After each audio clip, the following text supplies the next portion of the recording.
Yes, ladies and gentlemen, welcome back to the Five Insider, and we've got the main man running the show. It's Mr. David Ornstein. Now, we've brought you in. It's urgent Ornstein time because it's been reported that Sir Jim Ratcliffe has purchased 25% of Manchester United for £1.3 billion, which has been approved by the Glazers. However, a board does still need to accept it.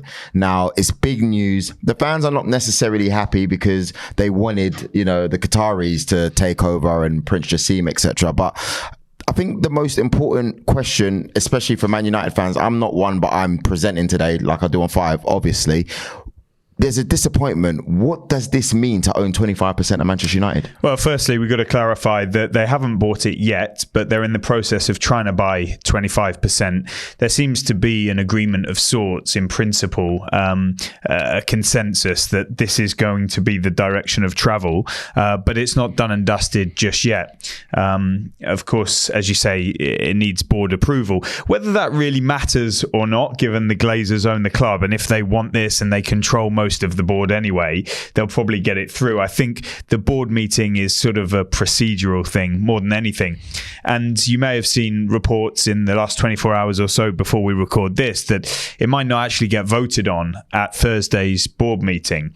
They still have to finalise the agreement, and when you're talking about £1.3 billion, that doesn't just happen overnight. And there'll be a lot of conversation that has to be worked through before it's finalised and also afterwards about who does what, responsibilities, power, sporting side, business side, what shares they're buying, 25% of what, all of the shares of the A shares, which are not so powerful, or in terms of when you vote on things at Man United, or the B shares, which are all held by the Glazers, which are really powerful. The suggestion is that they're going to buy a mixture of both, because if they were just to buy, say, the powerful B shares, then those who hold the A shares would see them lose some value, and they would be unhappy, and it could open the way for potential legal challenge. So you don't need to understand when I'm explaining all of that. It more sums up that this is quite complicated and intricate. And, there are many fans, as you say, who just wanted a 100% buyout, full takeover. And the only party that were presenting that were the Qatari-led group with Sheikh Jassim. And it gathered a lot of support from Manchester United fans. But one thing it's worth pointing out is that throughout this process, they have stuck to their guns on that, despite the fact that the original statement from the Glazer family was that they were exploring strategic alternatives, which may be a minority sale, it may be a full sale, it may be nothing at all. And it seems that Sir Jim Ratcliffe and the INEOS bid have tried to adapt throughout. So first it was quite a high majority they were going for, but it was never a full takeover that would keep the Glazers in. It produced a lot of anger from the United fans, but it seemed like they were trying to match what the Glazers wanted. Then it went quiet, and they seemed to come back with a more simple majority of like 51% or something. And then you got some reports on Sky News, in particular, Mark Kleiman, saying it's going to be 25%. And that ultimately is what's brought us to this point. So they have shown sort of a flexibility. They've tried to meet the desire of the Glazers, which ultimately, whether you like it or not, is what you've got to do if you want to get your foot in the door at Manchester United. And Sheikh Jassim never did that. And it raises the question of whether the Glazers ever truly wanted to sell the club in full, or whether staying in some form was always their aim. And now we're at the point where if this goes through, it will bring Jim Ratcliffe and INEOS into the equation. They would like to think that that will lead to a full takeover at some point. I'm sure Manchester United fans largely will too, but there are still a lot of questions and a great deal of uncertainty. And one more point worth adding, there's been a lot of excitement, conversation around the board meeting at Manchester United on Thursday, today, depending on when you're watching this, and suggestions that the 25% investment will be put to a vote. First thing is that the board meeting was pre-scheduled. It's been in the diary. It hasn't been convened just for this. Secondly, it might well not be voted on this occasion. there's been a report in the Daily Telegraph by James Ducker, a top journalist, full stop, and based in the region, saying his sources do not expect there to be a vote on the 25% investment at this particular board meeting. Could well happen in the next couple of weeks. And the point that's crucial to that is that this isn't a vote that we should all be glued to. Will it pass? Will it not? Is it going to go through? Is it going to be rejected? The fact that we've come to this point, the Glazers' influence over the board, over the club, means that it's something that will go through as standard, because that's their decision. So it's not like one of those ones there where all in favour aye, and then, you know, if it doesn't happen, you expect it to go through anyway, because that's something that they want. Yeah, exactly. And therefore you get the sense, which isn't totally confirmed yet, because let's wait for the ink to be dried, but it's more a case of when rather than if. Now, I know as a football fan how frustrating it can be to have certain owners in power. You know, I really do. But speaking to like my friends who, all jokes aside, and we're having a proper football chat about, you know, the issues at Man United, whether it be Steve when I speak to him off camera, or Rio, they've obviously expressed their disappointment when it comes to, you know, the debt that the club has acquired, you know, really not happy about that. Even the way the club was bought, the stadium, you know, like the, you know, that it's just not on par with some of the newer stadiums like Spurs, you know, like they're Man United. They expect for the highest standard possible, the training facilities, even though there has been some investments. I was seeing Henry Winter made a really good point on TalkSport. He was talking about, you know, they've invested in the gym, you know, maybe not much really in it, the dining room, etc. Like it's not much. So the question right here is, what does that 25% actually give for Manchester United? Like, what power does Jim have with that 25%? Yeah, it's a great question. And to address your first point, it hasn't really been the Glazers investing this money. It's not been their own money. They've been investing Manchester United's money when they've spent on transfers heavily. Nobody can complain that Manchester United haven't spent in the market. It's been more than £1 billion in the last decade. I think it's 1.5 roughly. Is how they've spent it. Then training ground. There have been some upgrades, but that's Manchester United's money. We've seen news in the last day or so about a new sort of women's part of the training facility at Carrington as well. So it's not like nothing's happened, but United fans will scream, that's what we should be doing with our money. Whereas the Glazers, it was a leveraged buyout using debt and also putting debt on Manchester United. It's not uncommon for buyouts to involve debt, in fact, and borrowing and loans. In fact, the Ratcliffe 25% for £1.3 billion. It's not very easy for somebody to take that out of their pocket and just hand it over. There's a very good chance there'll be borrowing involved in that. But we don't think, and we're not led to believe, that that debt will be placed on Manchester United. It will be placed on INEOS and the group taking it over. You've seen it with the Cronkies at Arsenal. They've lent money. So we shouldn't be too alarmed in that case. It's just what the Glazers have done. The Glazers have taken dividends as well. And, you know, one very simple way that Manchester United would have more money available to them if this does go through is that INEOS or Jim Ratcliffe, whoever was going to buy the club, just don't take dividends out of Manchester United. And that's a source of a great deal of the anger. So what does the 25% get you? Well, that's what needs to be discussed between all the parties, because it really leaves, you know, the Glazers with 75% still. And the suggestions are that they're basically buying their way in the door to have some sort of influence, a seat at the table, a say in matters. But the big thing here is sporting control. And that's what is being suggested is going to go to Sir Jim Ratcliffe, INEOS. They've got experience of it in terms of OGC Nice, Lausanne. You've seen it in cycling, in sailing. He's a proven successful businessman in the wider world. You could argue about how successful he's been in sport. That's a legitimate conversation that people may have different views on. Very different model at OGC Nice in terms of spending and young players and expectations of the club and budgets. Completely different stratosphere to Manchester United. But what the Glazers may be saying here, this is one theory, is they're the experts in sport. We've had a crack at it and not done particularly well, especially for the expenditure. They've picked up, a League Cup, an FA Cup and a Europa League and qualified for the Champions League on occasions. That's way below the expectations of Manchester United. Let these guys pay a premium for 25%, considerably over the market value. Let them call the shots on sporting decisions. If it goes well, then our 75% is going to increase in value. The club's going to be doing well and we'll take the benefit from that.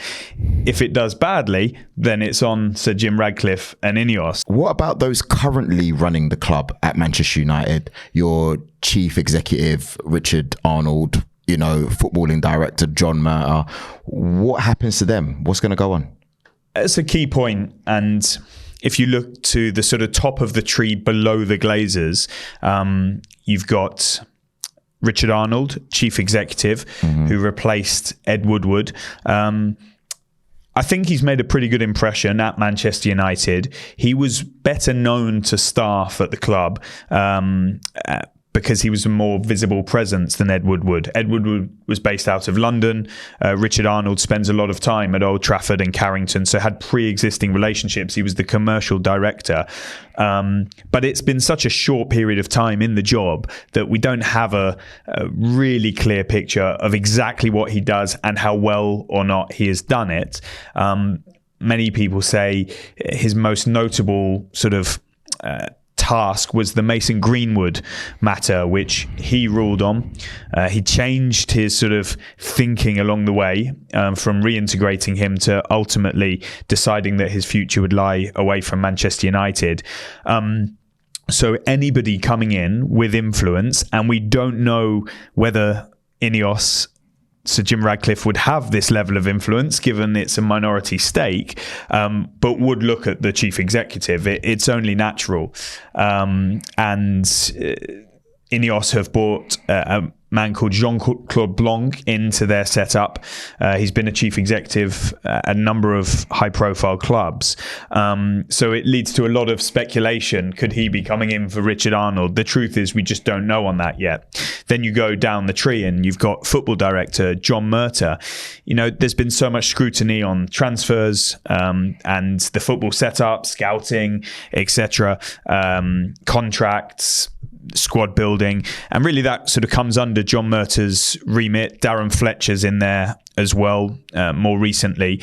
And it's not for me to judge how well or how not well any of them have done, but certainly I think they feel that they are on the right track at Manchester United, despite results so far this season.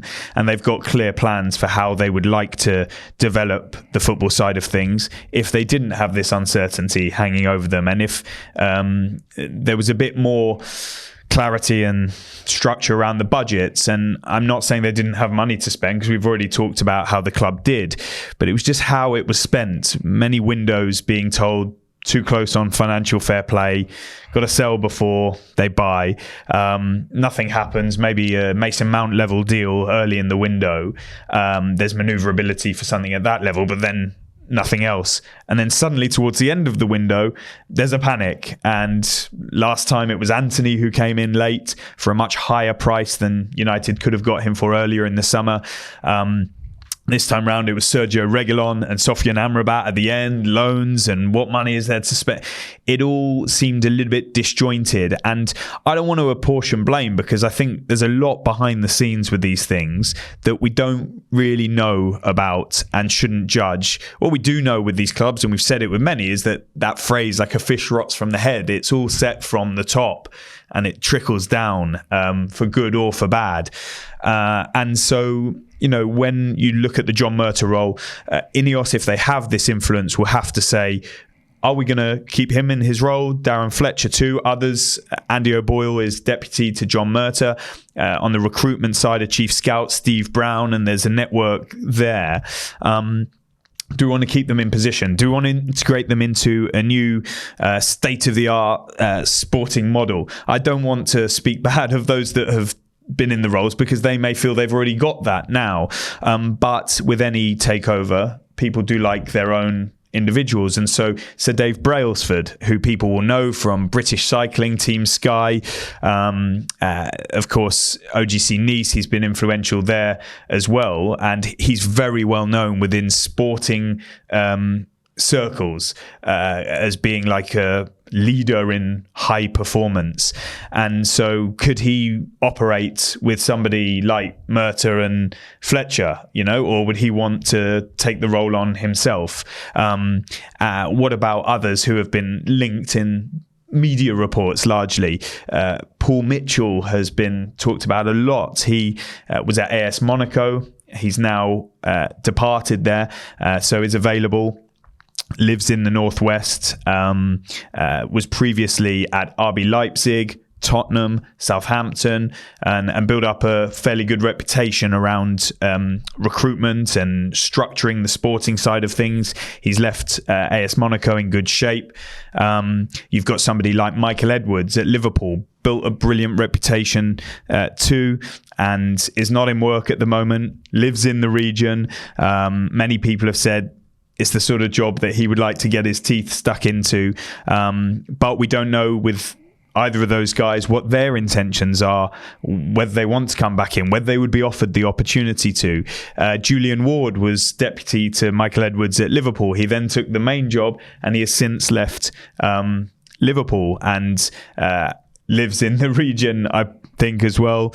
And he may be the type of person that would be considered too, but we don't know, again, his intention. So you could go on looking at people. I've seen links to like Dan Ashworth at Newcastle, who's recognised as being a top sporting director, but we presume he's quite settled there. You never know in this industry, people do move around. And so those are massive decisions that need to be made, and we'll come on to talk about Erik ten Hag later. But that sporting structure is absolutely massive, whether people stay, go, whether it's reformed, because whatever happens, Manchester United need to get this right. And at the moment, they've fallen quite a distance behind a club like Manchester City. Others, though, you see how quickly they can move. We've seen it with Tottenham this season. We've seen it with Arsenal last season, and you could say this season. Chelsea are down at the moment, but they could easily come back up with the ambition and the wealth of their ownership too. Newcastle are pushing to be in that mix as well. And so there are some huge decisions ahead for Manchester United. And I think any kind of explanation and clarity on that to the public, to the fans, would be extremely welcome. It makes me feel that they never really wanted to sell in the first place. And that's a key question that we need to discuss, because they didn't say they were going to sell. Their statement, best part of a year ago now, was interpreted by the industry and the fan base as Man United are up for sale. That was one possibility. And it created a lot of excitement about people that have never accepted them from day one and wanted them to go. And going back to my first point, if you look at the way that Sir Jim Ratcliffe and INEOS have tried to win this race, they have always tried to give the Glazers what they want. And each time, reportedly, the Sheikh Jassim Qatar back bid have gone a bit higher or tried to restructure their offer in a way that would be more attractive, paying way over the odds in terms of what the market valuation is for Manchester United. They were rebuffed and rebuffed and rebuffed.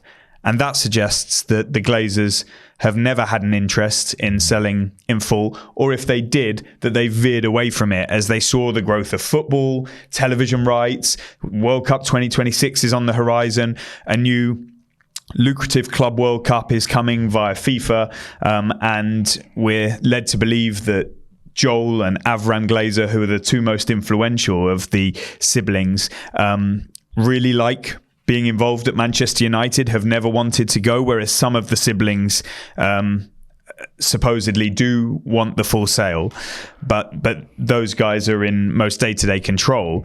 And so it brings you to the point where perhaps what has happened here, the proposal of a minority stake, is the only way that any party was going to get in at United. And it was very clearly stated from the outset, from Sheikh Jassim's bid, that they did not want that.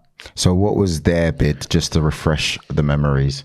I don't know the exact figures, and there's been some conjecture over it, but I think in the dollars it was around 8 billion or something was the most commonly reported figure, which equates to maybe 5 billion pounds sterling. And then the suggestion was that the Glazers would have wanted more like 7 billion pounds. It's funny 6 billion, 7 billion pounds to sell, and obviously the equivalent in dollars. It's funny because 1.3 billion, you times that by 4, that's like what, 5.2 billion pounds anyway. So it's yeah, and there were, you would have seen in newspapers who have covered this well from the start, some indications that even right up to the end in conversations with the Glazers or Rain Group, who were leading this, the Merchant Bank of New York, that perhaps the Qatari bid said, we'll go wherever it takes to get this done. We haven't had confirmation of that, by the way. It's stuff that I and you have all read. We'll go to wherever it takes, but still they didn't penetrate because it seems that it was the minority stake that the Glazers always wanted, if this goes through, because that would keep them involved and keep them benefiting from it, whatever the Manchester United fans may say about it. And perhaps that's a question you'll ask as we go forward. So you've told us what the 25% gives Sir Jim Ratcliffe. You've told us presumably what the Qataris apparently had put down. We've spoken about the history. My question is, going forward, Ten Hag, is his job safe? Because if people might go, what do you mean is his job safe? But it's a question, because now if Sir Jim Ratcliffe is in charge of the football operations, then that means that he then has a choice to, I'd say, well, at least choose or put forward who he wants in charge of the club or not. So would Ten Hag be safe going forward, or would Sir Jim want to come in and shake things up a little bit? I don't know. The early indications, and again, I bow to reports from, I think there was the likes of Mike Keegan, Matt Lawton, Matt Hughes. There have been pieces, Jamie Jackson in The Guardian. We've done plenty at The Athletic as well. My colleagues Laurie Whitwell and Mark Critchley wrote about these sorts of issues too. The suggestion is that Erik Ten Hag is quite popular with Sir Jim Ratcliffe and the INEOS group, that he has their backing. That I read in one place that Ten Hag has an interest in cycling, and so he and Sir Jim Ratcliffe have actually crossed paths in the past, and there's some mutual respect there, and there's some popularity. So you suspect that he, judging by that, would be their man for the time being. What you never know in football is which way results will go. And that's the same for any manager. But I think the evidence that we've seen so far from Erik Ten Hag in his first year in charge, which led Manchester United to a League Cup, an FA Cup final and Champions League qualification, was pretty impressive. No little expenditure in the process, we've got to add, but he did well. This season is not going well. I think there's quite a lot of understanding from the majority of the fan base and public and a wider industry of the circumstances at United. This takeover situation that's been lingering throughout, and destabilising the transfer market, which we've spoken about on this programme way back in the earlier days of the market when Joe and I were discussing that very topic. We've had the Mason Greenwood situation, the Jadon Sancho matter, which is still live now. an absolute deluge of injuries. Players who are taking time to settle in. The Antony situation as well. And so maybe that's some mitigation and buys Ten Hag some time and sympathy. And I've never had any indications from sort of people in and around Manchester United that they have anything other than trust in Ten Hag, offer him their support, are fully behind him, are not thinking about life beyond him. It's just an obvious point to say we know how football works and results need to improve, especially at a club like Manchester United. I've got 2 more points to ask you for this. I think it's very important that we explore now. Of course, having the Qataris in charge is what the United fans wanted. I know exactly how they feel. We've wanted other owners in the past, but I think it's a fair question to ask yourself or even the viewers watching. Is having the Qataris actually a benefit to Man United? Now, I'm phrasing this question because, of course, it's worked for City. Of course, it's, and not Qatari, but having owners from the UAE. Abu Dhabi, yeah. Yeah. And obviously, it's working for Newcastle and whatnot. But you look at other clubs like PSG, and yes, their fashion and styling brand and they've got themselves out there more has worked, but... No, absolutely not. I think it's a really simple answer that these groups are all different, whether they're from the Middle East, whether from the USA, whether they're from Europe. And there are multiple case studies across the board of good and bad ownerships. And within that, there's a lot of circumstantial sort of problems, benefits as well, budgets, Chinese investment into English football. At one point it seemed to be going well, but then a problem comes in the Chinese economy and a number of owners have to pull out, but there's still some influence at places like Wolves. It's like a horses for courses. So just because you might perceive PSG not to have gone so well so far under Qatari ownership because they haven't won the Champions League, it doesn't mean that Qatari ownership wouldn't come to Manchester United or elsewhere and do well. It's slightly different in the case of Abu Dhabi, because I'm not sure another group would come from that country. And the same with Saudi Arabia. There were some suggestions around Chelsea's takeover, or even when the Manchester United Glazer statement was released, could another party come from Saudi Arabia? But the Public Investment Fund of Saudi Arabia essentially owns Newcastle. I'm not sure what other parties would come from there. But just because that country has done okay at a certain period of time, there are other countries in the region that haven't. They've I think Wigan Athletic, and you can go around a number of clubs and say where it hasn't gone. We've had examples of Americans doing very poorly at Liverpool with Hicks and Gillette, and then FSG came in and they had their most successful period in their modern history at Liverpool. Even within an ownership of a club, you have down times and up times. And so you've got the case of Arsenal where, much of the fan base were unhappy with the Kroenke family, and now they seem relatively satisfied because things are improving. At Aston Villa, it wasn't going well under Randy Lerner. It is going well now under Wes Edens and Nassef Sawiris.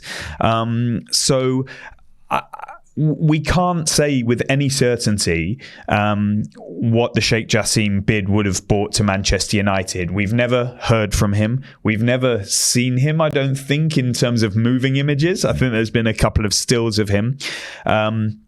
We had some headlines laid out in terms of investment into the team, investment into the stadium, bring United back to their former glories. And I'm not sure all those statements would have gone down well if you're trying to encourage the Glazers to sell to you, but that's a different matter altogether. But we never actually saw firm, detailed blueprints of how they would have operated. This was a group that we knew nothing about before because it was newly formed, the 9-2 Foundation. And so we don't know about their track record. There isn't one in sport. We know a bit more about INEOS because we've actually seen their work in evidence. And so it seems like it will always remain the unanswered question. What would they have been like? Would they have been passed in the owners and directors test? We've heard so much about that, how they're tightening it up, and how Other Premier League clubs want nation states stopped from investing and buying Premier League clubs. You can see some of my reporting on that sort of subject in the past. And so it could have been a long, drawn out, protracted process. We'll never know because Sheikh Jassim's group pulled out. They said that they're no longer in the process. And presumably they feel that's to Manchester United's detriment. Many of the fans do as well. And the fans is a crucial factor in this because the Glazer ownership, in their eyes, the vast majority of Manchester United fans are not wanted. They weren't wanted at the beginning. 750 million pound debt leverage buyout, put huge debt on the club. It's been a sorry chapter in United's history from the perspective of those supporters, and they're not having them. There's been very little communication. Despite the money that's been invested, it has not softened the anger. In fact, it's probably ratcheted up. We've seen protests. I'm afraid to say that appears from their actions to be water off a duck's back to them. They seem to have a thick skin. They're not here on the ground. Yeah, they don't care. Some of these guys are so far away that it's ridiculous. They're running their sporting empire, the Tampa Bay Buccaneers, etc. They've got other business interests. They occasionally have a reporter in America that you see run after. Oh my gosh, they don't care. He's out there doing his shopping in his flip-flops. I mean, I hate that when it comes to owners. A few of us who were out in Qatar at the World Cup, we saw Avram Glazer there meeting with various parties. We've seen him at a couple of matches. He was at Wembley Stadium.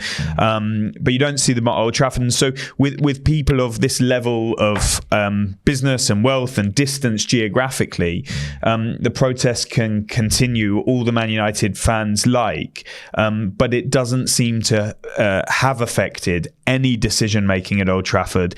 And regrettably for those fans, I don't think it will impact any decision making going forward. Very quickly, very quickly, because I know due to time, when you're looking at Sheikh Jassim now, what's next? Because I'm hearing there's rumours that he's looking at Tottenham now. I don't know if that's true or not, but that's one or two murmurings and mumblings that I've heard in the last 24 hours. Is he looking at another club to take over? Because clearly he's a Man United fan, but he's a football fan in general. Well, if we need to hear from Sir Jim Ratcliffe about his plans for Man United, which we do because there's so many unanswered questions, and perhaps we will in due course, it would definitely be nice to hear from Sheikh Jassim or somebody from their camp on the record to understand what really happened at Manchester United and where they may or may not go next. Did they just launch this vehicle to buy into Manchester United because he was said to be an avid supporter of the club? Or do they have grand ambitions to go elsewhere? From people I speak to around the industry, they do not expect that to be Tottenham if they do go again. So unless things change, and they do change in this industry, I wouldn't put much emphasis on that one. Okay. Even though we have clearly seen lots of links to Tottenham taking investment, I think there were some conversations with, was it QSI, Qatari Sports Investment, who are in charge at PSG, and other parties have been linked with Tottenham for a long time. People have said he should pivot to Liverpool. I heard that one as well, to be rub fair. Ultimate salt in the wounds of Manchester United fans who wanted him in. But I've got no knowledge of them going anywhere else. And there are some reports from credible journalists suggesting, and these will be briefings coming from Sheikh Jassim's camp and the people around him, that they are not focusing on another club at this point in time. Of course, that can change.